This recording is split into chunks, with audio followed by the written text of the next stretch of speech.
各位投資朋友大家好，歡迎收聽3分鐘港股財經大事，一個由 AI 自動生成嘅每日盤後分析。而家係2026年4月23日嘅香港時間下午5點。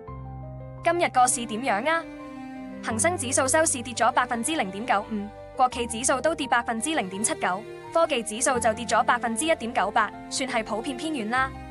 但係你拉長少少睇，個勢頭就唔同講法啦。自從3月底反彈以嚟，個市真係幾生性，單計4月到今日，恒指累積升咗接近6.9%，科技指數更加係彈咗超過8.8%，真係唔講得笑㗎。點解會升得咁爽啊？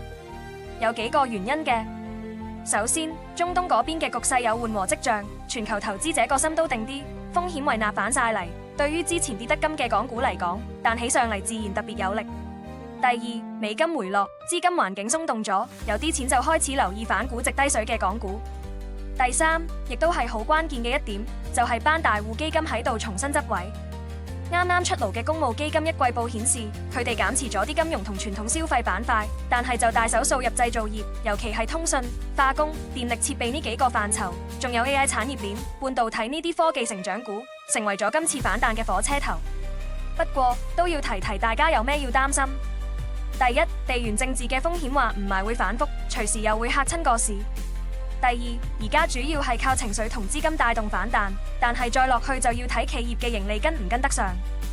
睇反數據，公募基金第一季整體蝕咗超過2000億，主要係權益產品拖累，反映喺波動市裏面要賺錢其實幾艱難。咁有咩板塊同股份值得留意啊？資金明顯追捧緊科技製造同高息資產，好似富臨精工、深聯集成呢幾隻股份就獲得基金大手增持。相反，傳統嘅金融同部分消費股就相對失色。展望後市，個波幅可能會加大，因為市場要從情緒驅動，慢慢過渡到睇實業績嚟驅動。